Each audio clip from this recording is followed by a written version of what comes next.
2025 Chicago Marathon is shaping up to be the most exciting major of the year, with two huge storylines on the men's side. First, we have the very high chance of seeing an American record, with Conner Mantz aiming to break Khalid Kanuchi's 23-year-old mark of 2:05.38 on a record legal course. But perhaps more importantly, we have a showdown for the ages between two of the best three marathoners in the world now, both of whom have the potential to break Kelvin Kiptum's incredible world record, and potentially even get close to the legendary 2-hour barrier. Defending champion John Korir is back and looking to improve on his 2:02 clocking from last year. He has talked of being confident of defending his title and is aiming to run quicker than 2:01. With the world record standing at 2 flat and 35 seconds, it looks like everything will be to play for.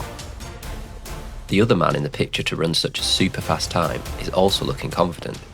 Fresh off the back of another strong showing over the half-marathon distance in Buenos Aires, and with the world record in that event already bagged earlier in the year, Jacob Kiplimo looks ready to go toe-to-toe with Korir. But let's start by breaking down the defending champ's chances. Korir is a relatively late bloomer who at 28 years old has only been running at the top level for the last 6 years. Like many Kenyans, he chose to go straight to the marathon, with almost no track career to speak of, following in the footsteps of his brother Wesley, who won the Boston Marathon back in 2012. His results were middling to begin with, but from 2022 onwards, things really started to progress. He ran a 2:05.01 that year to podium a marathon major for the first time in Chicago. He then went one better last year by moving onto the top step for the first time, with that 2:02 clocking, then showed his prowess as a racer at this year's Boston Marathon, where he dropped a 4:41 for mile 20 up Heartbreak Hill to drop a strong field and run to victory. Assuming his progression continues, a 2:01 or faster is certainly possible in Chicago. Chicago appears to have become the new Berlin in recent years, with Kiptum setting the men's world record there in 2023, and Ruth Chepngetich obliterating the female record last year, albeit in acrimonious circumstances. The chances of Korir continuing that streak seem plausible. While the chances of a world record remain in the balance, however, the American record looks almost certain to fall. Conner Mantz finished just 23 seconds behind Korir in Boston, already running underneath the official American record with his 2:05.08. Now Boston is non-record legal as a net downhill course, but Chicago is undoubtedly faster, with only 74 metres of elevation gain, compared to 248 metres at Boston. And Mantz has looked in unreal form this year. He ran 59 low for the half marathon twice at the start of the season, most notably in New York, where his 59.15 on a hilly course suggested 58-minute potential, and already put him just 3 seconds behind the fastest time ever by a non-African-born athlete. That led into his Boston Marathon performance, where he was dropped on Heartbreak Hill after finding himself in a bad position and spent the rest of the race chasing, eventually finishing fourth. Since then, he has gone on to run 27.26 for 10k on the roads, before breaking the course record at the US 20k Road Running Championships with a very impressive 56.16 clocking. Mantz is clearly ready to do it, but the pace group situation will be very interesting. There are 9 men with a PB faster than Mantz in the Chicago elite field, but none of those are likely to want to run 2:05 pace. Assuming the front group goes out of Korir's planned 2:01 or faster, the likes of Bashir Abdi, Jeffrey Kamwara, and Philemon Kiplimo would likely target something around the 2:03 mark, if not following the world record pace up front. That will leave Mantz with a decision to make. Run 2:05 largely solo, or attempt to go with a faster group. The answer seems obvious to me. His results this year suggest 2:03 is possible for Mantz, so he might as well at least try to hit such a fast time, while he has the opportunity. While there is something to be said for being more conservative to guarantee the money on offer for breaking the American record, Mantz is an athlete who has always raced with no fear, so I'm fairly confident of seeing him being aggressive here again. But despite the talents of Mantz and Korir, the man with the most natural talent on the Chicago start list is undoubtedly Jacob Kiplimo from Uganda. He is still only 24 years old, but feels like he's been around forever, after making the Ugandan team for the 5,000 metres at the Rio Olympics aged just 15 years old.